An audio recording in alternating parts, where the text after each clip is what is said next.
सुप्रभात प्रिय विद्यार्थियों। गत कक्षा में मैंने आपके साथ हुमायूं के बारे में चर्चा की और हुमायूं को किन किन समस्याओं का सामना करना पड़ा उनके बारे में चर्चा की। अब उन प्रश्नों पर चर्चा करनी है जो अक्सर हुमायूं के बारे में पूछे जाते हैं। हुमायूं के बारे में बड़ा आपको वही बात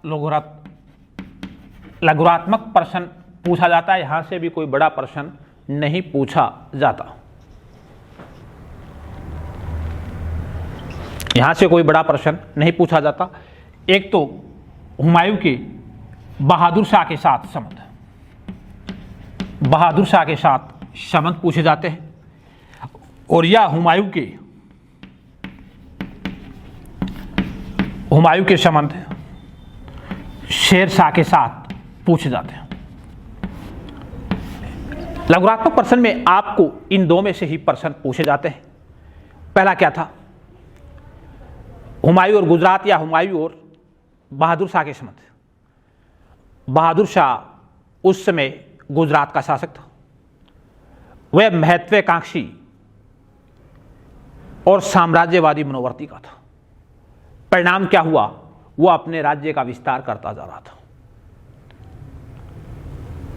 उसने मालवा, रायसेन और मेवाड़ की तरफ अग्रसर हुआ तो ये चिंता हुमायूं को सताने लगी। परिणाम क्या हुआ? दोनों के मध्य युद्ध हुआ 1535 ईस्वी में। यह युद्ध इतिहास में मंदसौर के युद्ध के नाम से प्रसिद्ध है। इस युद्ध में हुमायूं ने बहादुर शाह को पूरी तरह से परास्त कर दिया था। परास्त करने के पश्चात अपने लघु भ्राता अस्करी को, इस व्यक्ति को, अस्करी को इसने गुजरात का गवर्नर नियुक्त कर दिया। इसके नियुक्त करने के पश्चात कुछ समय के पश्चात ही क्या हुआ? वापस गुजरात के ऊपर बहादुर शाह का अधिकार हो जाता है। और ये बहादुर शाह का अधिकार क्यों होता है?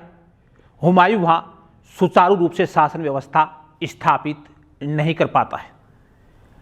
अस्करी वहां लोकप्रिय नहीं होता है।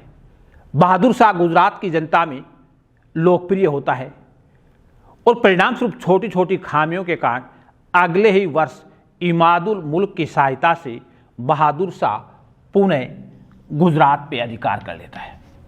गुजरात पर अधिकार कर लेता है।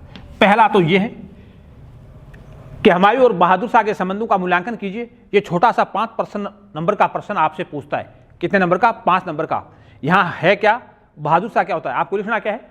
बहादुर शाह गुजरात का शासक है जो महत्वाकांक्षी और साम्राज्यवादी मनोवर्ती का होता है। वह अपने साम्राज्य का विस्तार करना चाहता है और परिणाम स्वरूप उसका हुमायूं से युद्ध हो जाता है। और वो कैसे विस्तार करना चाहता है? वह किस किस पे? मालवा पे, रायसेन पे और मेवाड़ पे अधिकार कर लेता है, जिसके परिणाम स्वरूप हुमायूं के साथ उसका मंदसौर का युद्ध हो जाता है। अगला उसका क्या होता है? बहादुर शाह इस युद्ध में परास्त हो जाता है। इसके बाद हुमायूं का गुजरात पर अधिकार हो जाता है और यहां का प्रशासन अपने भाई अस्करी को सुपर्द कर देता है।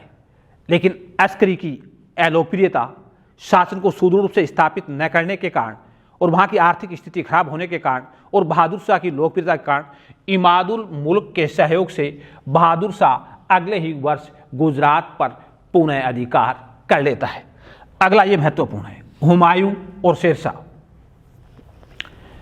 बड़ा शेर शाह अफगान था और ये बाबर की सेना में भी रह चुका था। और बाबर ने कहा था एक युद्ध में, खानवा के युद्ध में, कि इसके मस्तिष्क पे यशस्वी होने के चिन्ह प्रकट होते हैं, इस पर सदैव ध्यान रखना। और आगे जाकर के ये भविष्यवाणी सही साबित हुई। बाबर ने भारत की सत्ता अफगानों को परास्त करके प्राप्त की हुई थी। उसने दिल्ली सल्तनत के तात्कालिक शासक इब्राहिम लोदी को परास्त करके दिल्ली के ऊपर मुगल राज सत्ता प्राप्त की थी। अब शेर खां अफगानों की खोई हुई प्रतिष्ठा को पुनः प्राप्त करना चाहता था। उसके हुमायूं के साथ 3 युद्ध हुए थे। जिनमें से एक बंगाल का था, वो इतना महत्वपूर्ण नहीं था, दोहरी और दोहरी।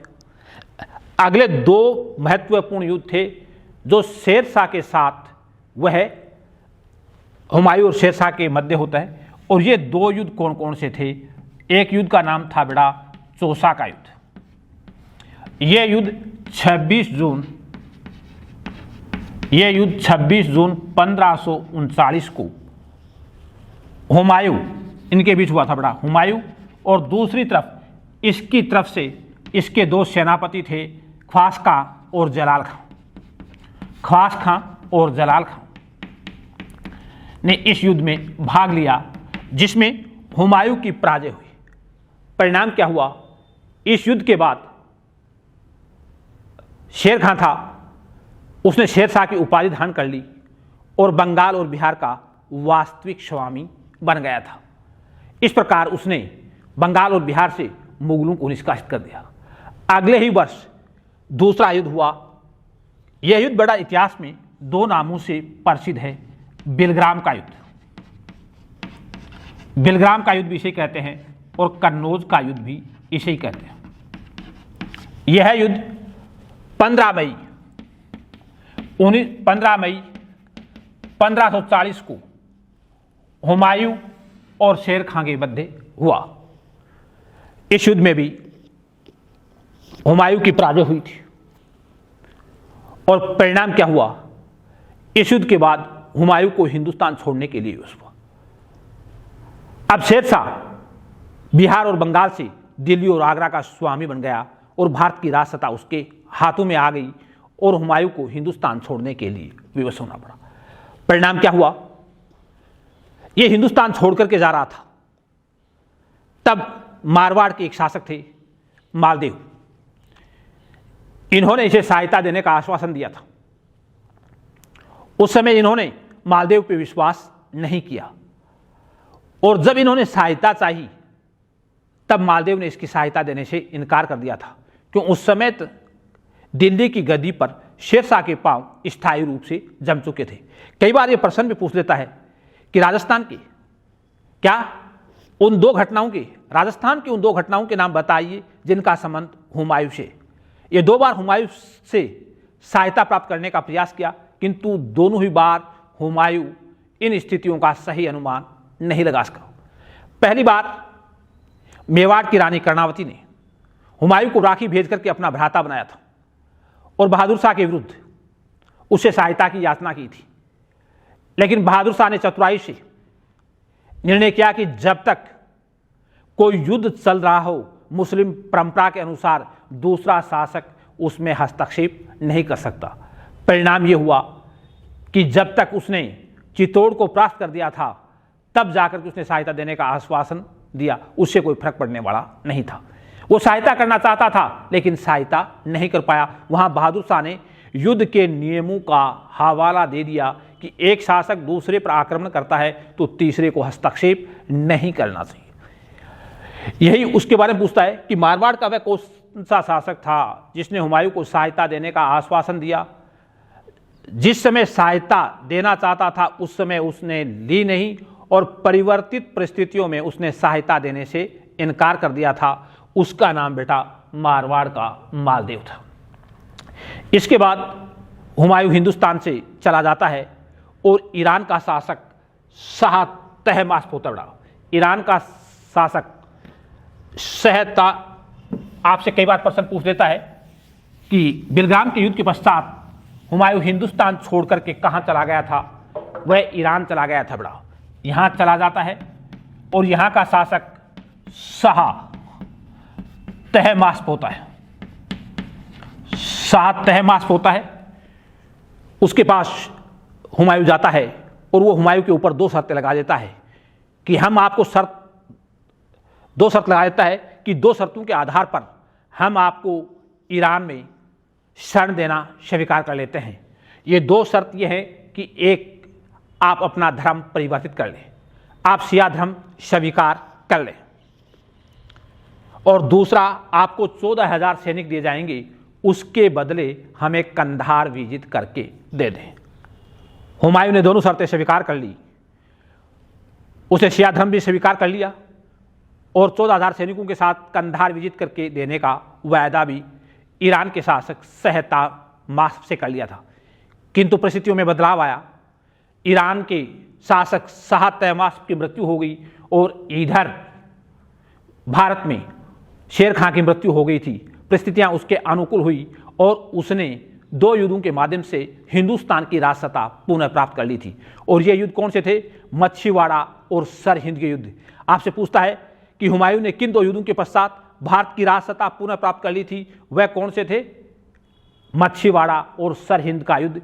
सरहिंद का युद्ध के पश्चात उसने हिंदुस्तान की राजसत्ता प्राप्त कर ली थी, लेकिन हिंदुस्तान का राजयोग उसके लिए ज़्यादा नहीं था। 26 जनवरी 1950 या 24 जनवरी 1550 को, और कुछ इतिहास 26 जनवरी को मानते हैं, 26 जनवरी 1550 को। कहते हैं एक रोज़ अपने पुस्तकालय की सीढ़ियों से गिर जाने के कारण उसकी मृत्यु हो गई, जिसके ऊपर तात्कालिक इतिहासकार लेनपुल ने बड़े ही अच्छे शब्दों में लिखा, वह जीवन भर लड़खड़ाता रहा और लड़खड़ाता हुआ इस संसार से अलविदा हो गया था। शुक्रिया बेटा। आपको यहाँ से सिर्फ 2 लघुरात्मक प्रश्न पूछे जाते हैं गुजरात के साथ संबंध, या तो हुमायूं और शेरशाह के संबंध, या हुमायूं और शेर खां के संबंध, या हुमायूं और बहादुर शाह के संबंधों पर लघुरात्मक प्रश्न पूछा जाता है। अन्यथा यहाँ से आपको कोई प्रश्न नहीं पूछा जाता। अगला शासक है वो महत्वपूर्ण है, जिसके ऊपर चर्चा आपके साथ अगली कक्षा में की जाएगी। धन्यवाद।